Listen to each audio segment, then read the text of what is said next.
Hello friends, welcome to my channel crack your competition with Anjali. Friends, आज की इस video में हम लोग CTET previous year online exam 2023 के साइंस के पेपर को सॉल्व करने वाले हैं। फ्रेंड्स, जो पेपर हमारा 11 जनवरी 2023 को हुआ था, सेकंड पेपर सेकंड शिफ्ट में, उसका हम साइंस का पेपर आज सॉल्व करने वाले हैं। तो चलिए फ्रेंड्स, वीडियो को शुरू करते हैं। लेकिन फ्रेंड्स, वीडियो को शुरू करने से पहले मैं आपको बता दूँ कि यदि आपने इससे पहले के पेपर्स को नहीं देखा है तो डिस्क्रिप्शन बॉक्स में प्लेलिस्ट लिंक दिया हुआ है, वहाँ पर सारी वीडियोज़ आपको मिल जाएंगी।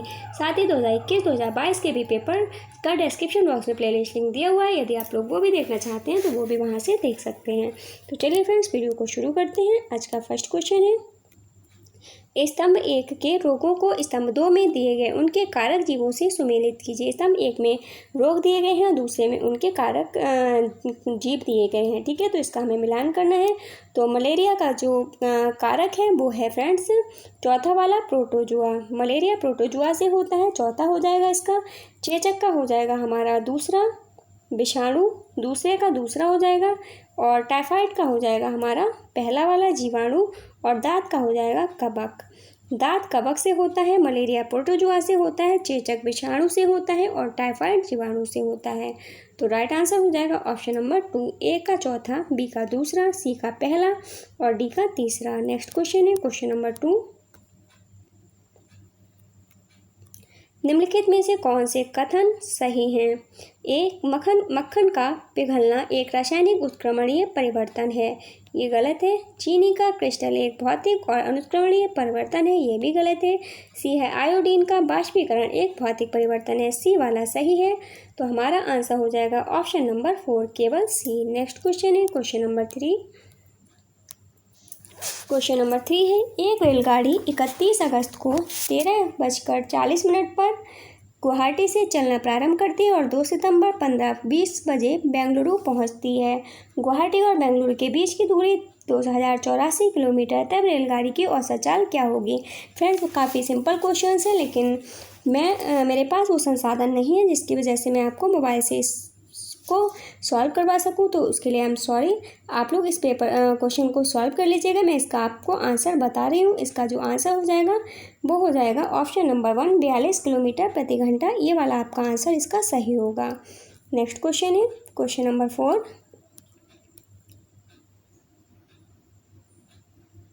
निम्नलिखित में से कौन सा विकल्प प्राणी उद्यान एवं वन्य प्राणी अभ्यारण्य में सही विभेदन करता है? 1 मिनट।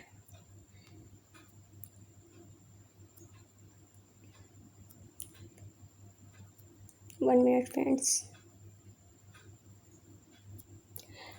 नंबर 1 है इसका। एक वन्य प्राणी अभ्यारण्य में स्थानीय क्षेत्र में पाए जाने वाले जंतु रहते हैं, जबकि एक प्राणी उद्यान में दुनिया भर से लाए गए जंतुओं को रखा जाता है। दूसरा, वन्य प्राणी अभ्यारण्य जंतुओं को कृत्रिम आवास प्रदान करते हैं, जबकि प्राणी उद्यान में प्राणी अपने प्राकृतिक आवास में सुरक्षित रहते हैं। तीसरा है, प्राणी उद्यान में शिकार एवं अनाधिकार शिकार वर्जित है, किंतु वन्य प्राणी अभ्यारण्य में स्वीकृत है। चौथा है, एक वन्य प्राणी अभ्यारण्य एक छोटे क्षेत्र तक सीमित रहता है, जबकि एक प्राणी उद्यान एक बृहद क्षेत्र में विस्तृत रहता है। तो यहाँ पर विभेदन पूछा है, तो राइट आंसर हमारा ऑप्शन नंबर 1 होगा। एक वन्य प्राणी अभ्यारण्य में स्थानीय क्षेत्र में पाए जाने वाले जंतु रहते हैं, जबकि एक प्राणी उद्यान में दुनिया भर से लाए गए जंतुओं को रखा जाता है। क्वेश्चन नंबर 5 है, निम्नलिखित में से कौन सा गुणधर्म ध्रुवीय क्षेत्रों में पाए जाने वाले प्राणियों से संबंधित नहीं है? ए, श्वेत लोम, बी दूसरा है गंध सूंघने की प्रबल क्षमता, तीसरा है त्वचा के नीचे वसा की परत, चौथा है संकीर्ण एवं छोटे पंजे। तो राइट आंसर हो जाएगा ऑप्शन नंबर 4, संकीर्ण एवं छोटे पंजे जो हैं वो ध्रुवीय क्षेत्रों में पाए जाने वाले प्राणियों से संबंधित नहीं है। नेक्स्ट क्वेश्चन है क्वेश्चन नंबर 6, सही कथन चुनिए। पहला है, सभी जीवित कोशिकाओं में एक कोशिका भित्ति होती है। दूसरा है, सभी जीवित कोशिकाओं में एक सुव्यवस्थित केंद्रक होता है। तीसरा है, सभी जीवित कोशिकाओं में कोशिका द्रव्य होता है। और चौथा है, सभी जीवित कोशिकाओं में हरित लवक होता है। तो यहाँ पर सही आंसर बताना है, तो राइट आंसर ऑप्शन नंबर 3 हो जाएगा, सभी जीवित कोशिकाओं में कोशिका द्रव्य होता है। नेक्स्ट है क्वेश्चन नंबर 7,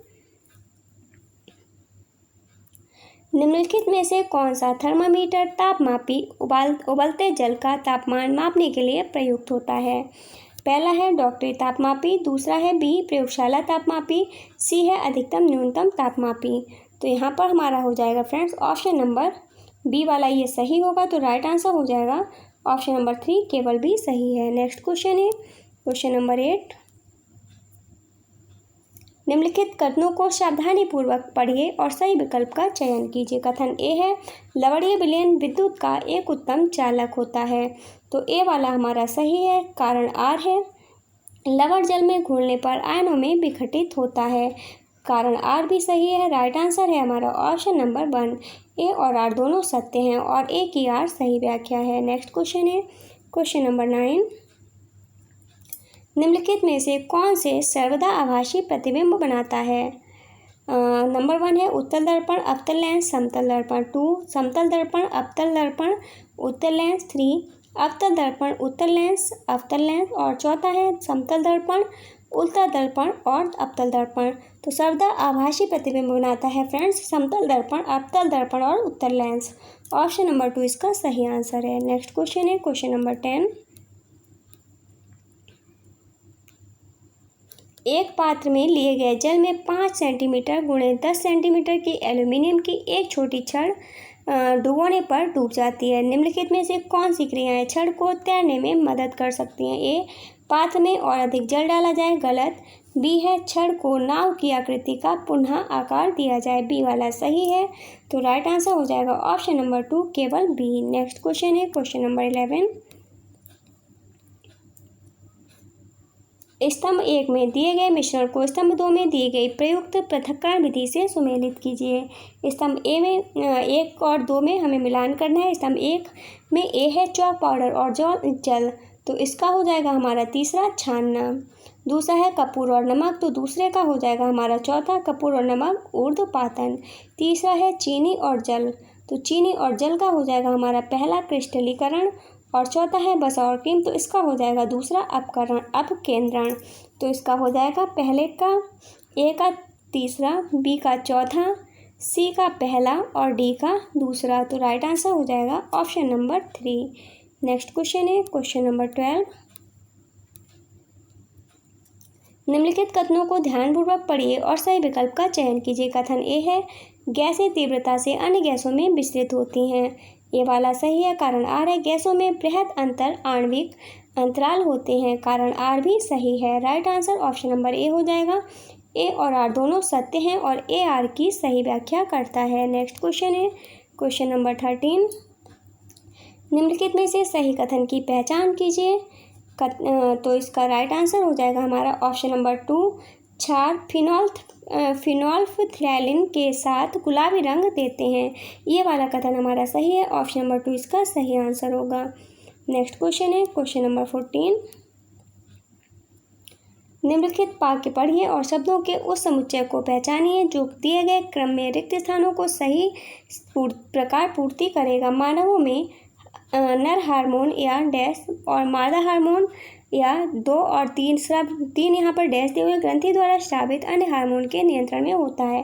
पहला है टेस्टोस्टेरोन एस्ट्रोजन थायराइड, दूसरे में है एस्ट्रोजन टेस्टोस्टेरोन पियूस, तीसरा है टेस्टोस्टेरोन एस्ट्रोजन पियूस और चौथा है टेस्टोस्टेरोन एड्रिनल और थायराइड। तो यहाँ पर राइट आंसर होगा हमारा ऑप्शन नंबर हो जाएगा तीसरा टेस्टोस्टेरोन एस्ट्रोजन और पियूस। जो टेस्टोस्टेरोन है वो नर हार्मोन या टेस्टोस्टेरोन और मादा हार्मोन या एस्ट्रोजन और तीसरा है पियूस ग्रंथि द्वारा स्रावित अन्य हार्मोन के नियंत्रण में होता है। नेक्स्ट क्वेश्चन है क्वेश्चन नंबर 15।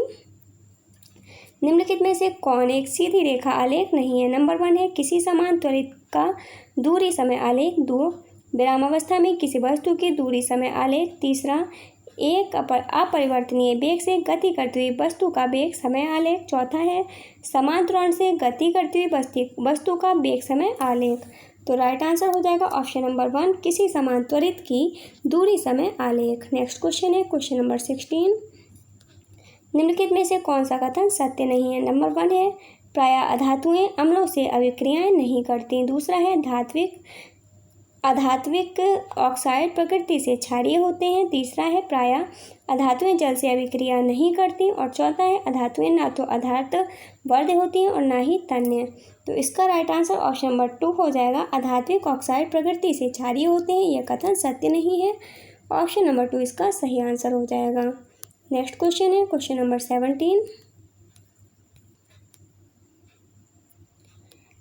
नीचे दिए गए चार्ट में 1991-2021 के दशक की अवधि का जनवरी से जुलाई का किस भारतीय शहर का औसत मौसम दिया गया है।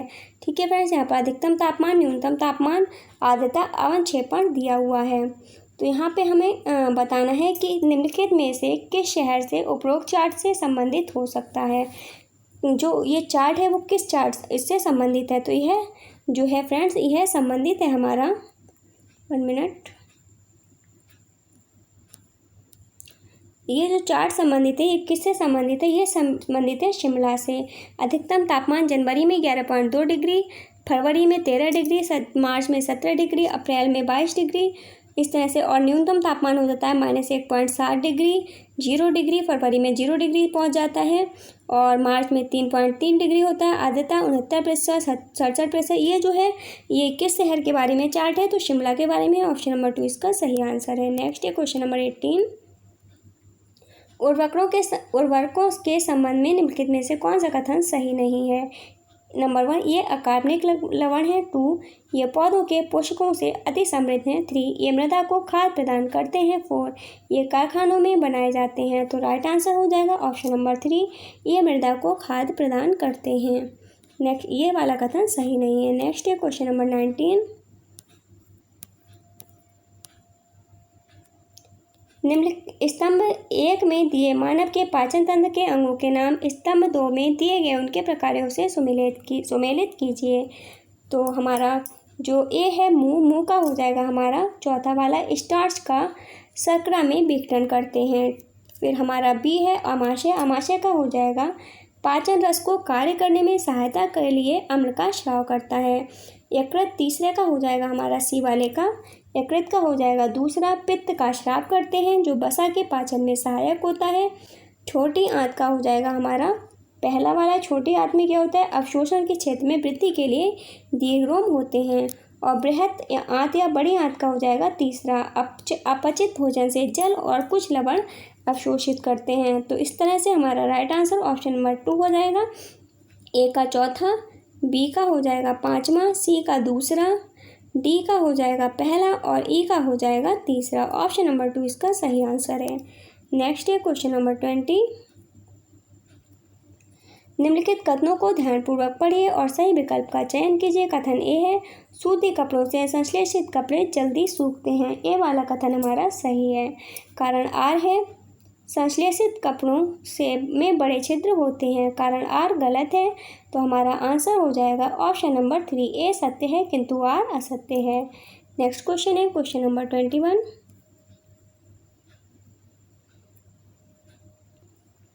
कक्षा 6 के एक शिक्षक ने प्रथम परमाणु की संरचना और तत्वों एवं यौगिकों के संप्रत्यय को समझाते हुए पदार्थ के गुणों का शिक्षण आरंभ किया। इस पाठचर्या में निम्नलिखित में से किस वैधता का उल्लंघन हुआ है। नंबर 1 ऐतिहासिक, 2 नीतिपरक, 3 संज्ञानात्मक, 4 वातावरणिक। तो राइट आंसर हो जाएगा ऑप्शन नंबर 3 संज्ञानात्मक वैधता का उल्लंघन हुआ है। नेक्स्ट है क्वेश्चन नंबर 22।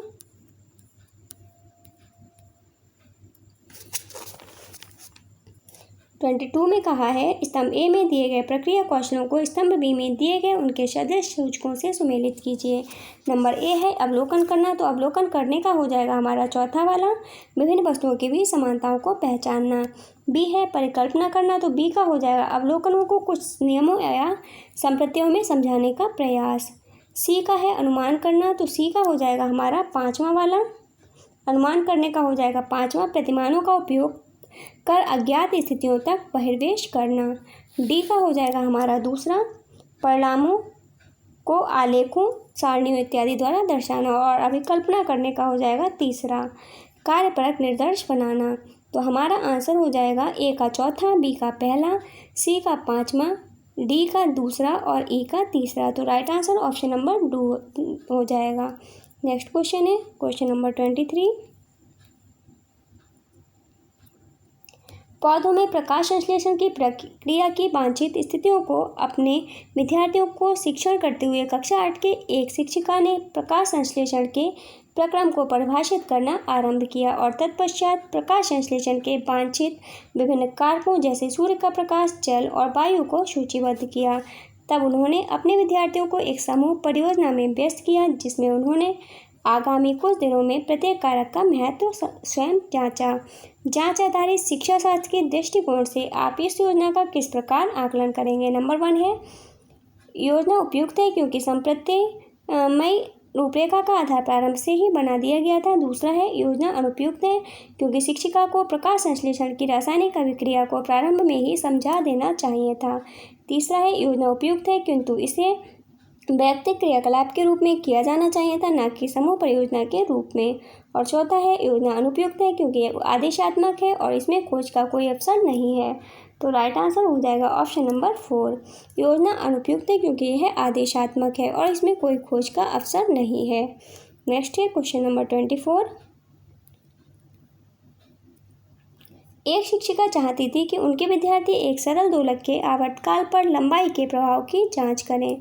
उन्होंने अपने विद्यार्थियों को ऐसा प्रयोग सेटअप करने का मार्गदर्शन दिया जिसमें सभी स्थितियों में रुचि के कारक को छोड़कर बाकी सभी कारकों को स्थिर रखा गया। इस उद्देश्य के लिए सेटअप किए गए प्रयोग के संदर्भ में निम्नलिखित में से कौन सा कथन सही है। नंबर 1, दोलक की लंबाई एक निर्भर परिवर्ती होगी। दूसरा है, दोलक की लंबाई एक नियंत्रित परिवर्ती होगी। तीसरा है, दोलक का आवर्तकाल एक निर्भर परिवर्ती होगा। चौथा है, दोलक का आवर्तकाल एक नियंत्रित परिवर्ती होगा। तो राइट आंसर होगा ऑप्शन नंबर 3, दोलक का आवर्तकाल एक निर्भर परिवर्ती होगा। नेक्स्ट क्वेश्चन है क्वेश्चन नंबर 25। निम्नलिखित कथनों में से अनुमिति को पहचानिए। सभी जातियों वह संख्या जो जीवित रखकर वयस्क बनती हैं उससे कहीं अधिक संख्या में संतति उत्पन्न करती हैं।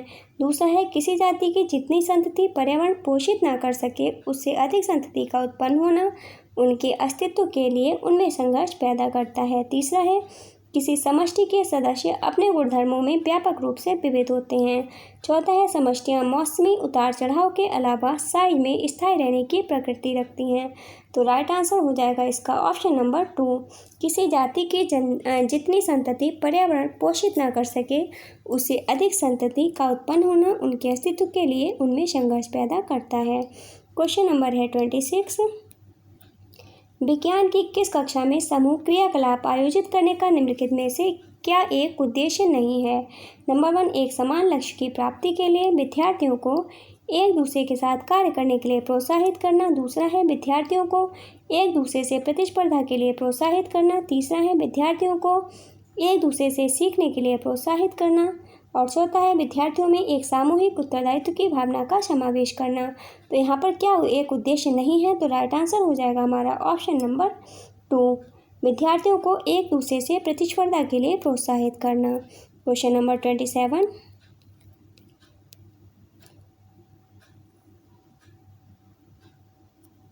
नीचे दिए गए अनुच्छेद को ध्यानपूर्वक पढ़िए।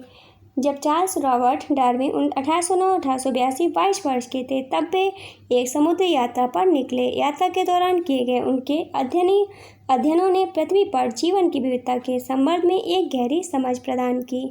जब वे वापस इंग्लैंड पहुंचे तब उन्होंने वहां रहकर विभिन्न प्रयोग किए जिससे वे यह सिद्धांत दे पाए कि जीवन का विकास प्राकृतिक चयन द्वारा हुआ है। उन्हें मेंडल के प्रयोगों में प्रबोधन मिल सकता था किंतु ये दो महानुभाव एक दूसरे के कार्यों को नहीं जानते थे। निम्नलिखित में से कौन सा विचार विज्ञान एवं विज्ञान के क्रियाकलापों के लिए उपरोक्त द्वारा समर्थित है। पहला है, प्रयोगों से पूर्व सर्वदा परिकल्पना का निर्माण किया जाता है। दूसरा है, वैज्ञानिकों में कार्य साझा करना कभी लाभदायक नहीं हो सकता। तीसरा है, वैज्ञानिक अध्ययनों को विशेष उपकरणों की आवश्यकता होती है। चौथा है, वैज्ञानिक प्रायः युवा होते हैं। तो राइट आंसर ऑप्शन नंबर 2 हो जाएगा, वैज्ञानिकों में कार्य साझा करना कभी लाभदायक नहीं हो सकता। नेक्स्ट क्वेश्चन है क्वेश्चन नंबर 28। कक्षा 6 के विद्यार्थियों को चंद्रमा की कलाएं एवं आकाश में नक्षत्रों की परिवर्तनशील स्थिति के विषय में शिक्षण के लिए निम्नलिखित में से कौन सा सर्वाधिक उपयुक्त मार्ग है। नंबर 1 है, एक कक्षा पर चर्चा का आयोजन करना जिसमें विद्यार्थी अपने अनुभवों को साझा करें। दूसरा है, विद्यार्थियों को तारामंडल की सैर पर ले जाएं और उनके प्रश्नों के उत्तर दें। तीसरा है, विद्यार्थियों को रात्रि आकाश का 2 महीने तक अवलोकन करने के लिए कहना और उनके अवलोकनों को लिखने एवं चर्चा के लिए कहना। कक्षा में विज्ञान के विश्वकोश लाकर संदर्भित विषयों को समझाना। तो राइट आंसर होगा ऑप्शन नंबर 3, विद्यार्थियों को रात्रि आकाश का 2 महीने तक अवलोकन करने के लिए कहना और उनके अवलोकनों को लिखने एवं चर्चा करने के लिए कहना। नेक्स्ट क्वेश्चन है क्वेश्चन नंबर 29।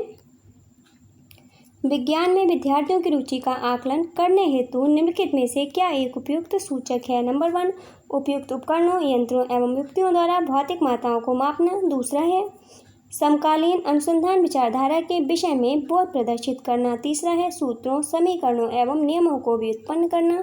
चौथा है सही वैज्ञानिक परंपराओं एवं संकेतों का उपयोग करना। तो राइट आंसर हो जाएगा ऑप्शन नंबर 2, समकालीन अनुसंधान विचारधारा के विषय में बोध प्रदर्शित करना। नेक्स्ट क्वेश्चन है क्वेश्चन नंबर 30। विज्ञान के शिक्षकों द्वारा अनुसारित जांच अभिमुख प्रयोगशाला कार्य को प्रोत्साहित करने के लिए निम्नलिखित में से क्या एक वांछित योजना है। नंबर 1 है कक्षाएं शिक्षक द्वारा कार्य के प्रदर्शन से आरंभ होनी चाहिए। दूसरा है जो नियम विद्यार्थियों को सिखाए गए हैं उन्हें सत्यापित करने में विद्यार्थियों की मदद करना। तीसरा है कक्षाएं एक प्रश्न देकर आरंभ की जानी चाहिए। चौथा है ध्यान इस पर केंद्रित होना चाहिए कि विद्यार्थी एक सही उत्तर पर पहुंच जाएं। तो राइट आंसर हो जाएगा ऑप्शन नंबर 3, कक्षाएं एक प्रश्न देकर आरंभ की जानी चाहिए। फ्रेंड्स, आज की वीडियो में बस इतना ही। आपको वीडियो कैसी लगी प्लीज़ कमेंट बॉक्स में ज़रूर बताइएगा। यदि वीडियो पसंद आई हो तो वीडियो को लाइक एंड शेयर कीजिएगा। यदि आप चैनल पर नए हो तो चैनल को सब्सक्राइब करके बेल आइकन को प्रेस कर लीजिएगा ताकि सारी वीडियो आप तक पहुँचते रहें। फ्रेंड्स, मिलते हैं नेक्स्ट वीडियो में, तब तक के लिए बाय बाय, टेक केयर।